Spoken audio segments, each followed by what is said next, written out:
exhaust their constitutional limits, matters expressing their position politically. Yes. So the question of the government is not listening to me is not arising. What I'd like to say in conclusion is that government is also willing to play politics as much as the Raila Odinga faction is willing to play politics. Yes. And by so doing is to allow them the time without any interference or blockage to do their part as Azimio, and until at one point or the other they'll be forced to probably be in a hurry. Yes. Yes.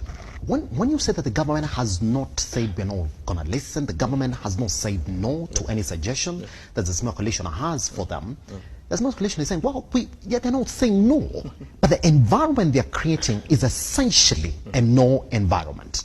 Let's begin with the bipartisan talks. Yes.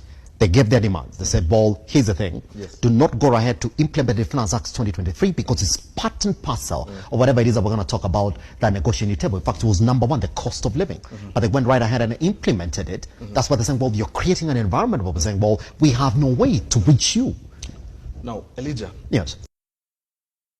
We live in a country that is run by a constitution and a rule of law. It is good that we become alive and to remember the fact that the implementation of the Finance Act is actually driven by law. That's it. And there's a time frame set for it. Yes. That is to say that a financial year begins at a particular date Yes. and ends at a particular date. So for politics to take center stage, it cannot overrule necessarily the Constitution. So they're time bound. The government was time bound or hard pressed for time to pass or to implement the Finance Act. However, on the other side of our good friend Okiya Mtata, and I think LSK is also a part of that. Yes. And the other activists, they still are within the law to go to ask for the repeal of the Finance Act. So that's what I'm saying. The government at no time has it really said no to anything. And I'll come back to the bipartisan talks. I think if you are privy to the agreement of the bipartisan talks, you realize that there was a particular in the agreement, or what you can call the modus operandi of all the bipartisan talks are supposed to go ahead.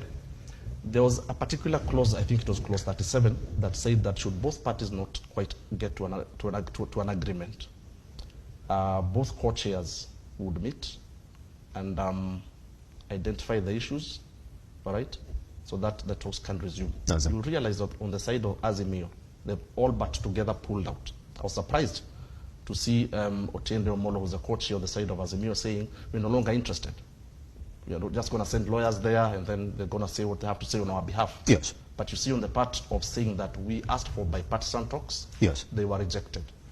You know, we asked for in fact, I think the area that I would like to come through and say in summary is that one of the big areas that Azimio should have really captured the particular scores was in the area of when they had said we're going to prepare a parallel financial bill. They did not prepare that. Yes. So if they go back to the people, they are saying we are not being given a proper financial bill. But where are they offering an alternative? No, they are not. Yes. So that's a position. I would come back to you on that because there's so many conversations that would then emanate from that. Yes. Even the conduct of the National House, there have been questions that have been fronted towards one, Moses Wetangula, on the way is run the House business. And the legitimate question now, Mr. Wachira, being, well, if you are essentially going to say, let's go back to the National House,